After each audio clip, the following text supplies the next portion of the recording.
अगर आपके पास 2 लाख रुपए है लेकिन निवेश कहाँ करें यह सोच रहे हैं तो आज हम आपको 6 ऐसे विकल्प के बारे में बताने जा रहा हूँ जिसमें निवेश करके आप अच्छा खासा रिटर्न प्राप्त कर सकते हैं।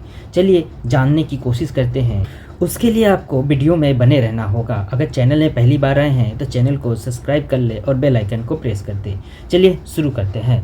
पहला विकल्प है शेयर बाजार। शेयर बाजार यानी स्टॉक मार्केट उन निवेशकों के लिए पसंदीदा हो सकता है जो जोखिम अधिक लेना पसंद करते हैं। आप चाहे तो ब्लू चिप कंपनियों में पैसा निवेश कर अच्छा खासा रिटर्न प्राप्त कर सकते हैं। Credit rating information service of India limited के रिपोर्ट के अनुसार पिछले 20 साल में एक विविध इक्विटी पोर्टफोलियो ने औसतन लगभग रिटर्न 18% का दिया है। शेयर बाजार में इन्वेस्ट करने का कुछ हानियां इस तरह है, जैसे उच्च अस्थिरता और बाजार की जोखिम अधिक होती है। अनुसंधान और ज्ञान की आवश्यकता होना जरूरी है। रिसर्च और ज्ञान के अभाव में आप अधिक मात्रा में लॉसेस का सामना कर सकते हैं। दूसरा विकल्प होता है एफडी यानी फिक्स डिपॉजिट। फिक्स डिपॉजिट में आप इन्वेस्ट करके अच्छा खासा रिटर्न प्राप्त कर सकते हैं। फिक्स डिपॉजिट भारत में एक प्रसिद्ध निवेश विकल्प है जो आपके पैसों की सुरक्षित की गारंटी देता है और स्थिर रिटर्न प्रदान करता है।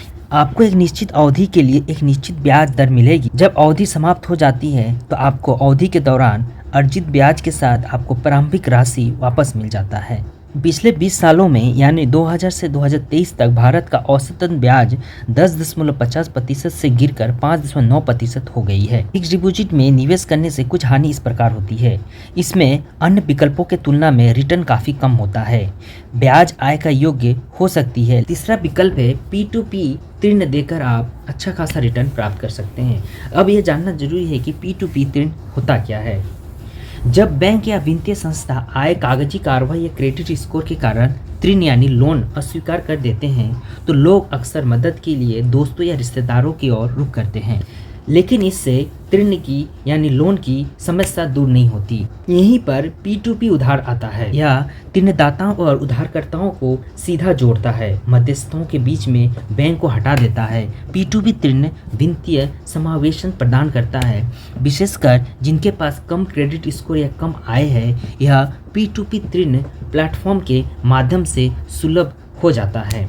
प्रश्न यह है कि यह कैसे काम करता है। उधारकर्ता और ऋणदाता P2P प्लेटफॉर्म पर पंजीकरण यानी रजिस्टर करते हैं। विभिन्न कारकों को ध्यान में रखते हुए उधारकर्ताओं को साख का आंकलन किया जाता है। ऋणदाता जोखिम और वापसी प्राथमिकताओं के आधार पर चुनते हैं जिसे उधार देना होता है। P2P प्लेटफॉर्म RBI द्वारा विनियमित शुल्क लेते हैं, लेकिन उधारकर्ता या उधारकर्ताओं के पैसे पर कब्जा नहीं करते हैं। आप P2P प्लेटफॉर्म पर निवेश करके अपने पोर्टफोलियो में विविधता ला सकते हैं, जहां पर अपने निवेश पर ब्याज अर्जित कर व्यक्तियों या छोटे व्यवसायों को उधार पैसा दे सकते हैं। P2P ऋण देने का कुछ विशेषता इस प्रकार है कि ऑनलाइन प्लेटफॉर्म के माध्यम से व्यक्ति या छोटे व्यापारियों का पैसा उधार देकर अच्छा खासा इंटरेस्ट प्राप्त कर सकते हैं। अगर रिटर्न की बात करें तो P2P ऋण देने से आपको मिनिमम सालाना 12% का इनकम यानी रिटर्न प्राप्त हो सकता है। P2P ऋण देने से कुछ हानि इस प्रकार हो सकती है। डिफ़ॉल्ट जोखिम, क्योंकि उधारकर्ता ऋण नहीं चुका सकते हैं तो आपका पैसा डिफ़ॉल्ट घोषित हो सकता है।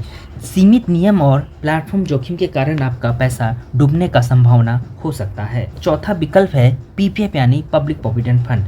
पब्लिक प्रोविडेंट फंड में निवेश कर लॉन्ग टर्म में अच्छा खासा फंड तैयार कर सकते हैं।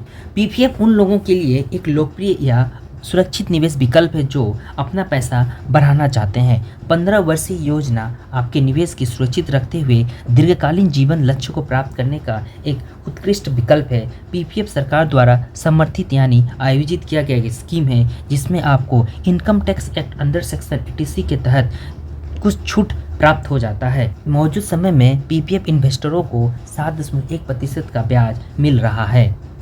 पांचवा सबसे अच्छा विकल्प जो आज के चलन में है वो है म्यूचुअल फंड। आजकल म्यूचुअल फंड टॉप रेटेड में है। जब आप म्यूचुअल फंड में निवेश करते हैं तो आपका पैसा स्टॉक, बॉन्ड्स और अन्य चीज़ों में मिश्रण से फैला होता है, यानी इन निवेश किया जाता है। यह आपके पैसे को केवल एक ही चीज़ में लगाने की तुलना में निवेश का कम जोखिम भरा बन सकता है।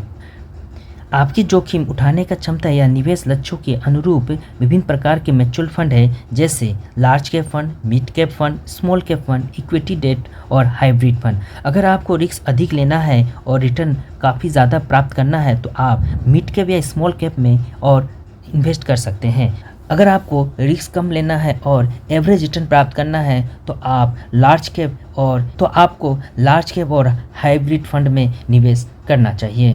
अगर बात करें म्यूचुअल फंड का रिटर्न का, तो पिछले 25 सालों में इक्विटी म्यूचुअल फंड योजनाओं में औसतन रिटर्न 17% अपने इन्वेस्टर को बना कर दिया है। अच्छा खासा रिटर्न प्राप्त कर सकते हैं। आपको पता होगा सदियों से सोने में इन्वेस्टमेंट चलता आ रहा है। भारत में कई परिवारों ने अपने विरासत के आगे बढ़ाने के लिए सोने का उपयोग किया है, लेकिन ऊंची लागत और शुल्क के कारण इस उद्देश्य के लिए सोना खरीदना वास्तव में ही महंगा हो गया है। इसके बजाय गोल्ड ETF नामक एक विकल्प है जो कागजी सोने की तरह है। उनमें सोने के शेयरों में निवेश शामिल है। आप इन्हें शेयर बाजार के माध्यम से अपनी बजट के अनुसार कम मात्रा में खरीद सकते हैं और इसे अधिक किफ़ायती बनाता है। अगर डिजिटल सोने में इन्वेस्टमेंट की 20 सालों की बात करें तो 12% का रिटर्न अपने इन्वेस्टर को मिला है। इन 6 विकल्पों में से अगर आप हाई रिस्क के साथ रिटर्न प्राप्त करना चाहते हैं तो स्टॉक मार्केट की ओर अग्रसर करें।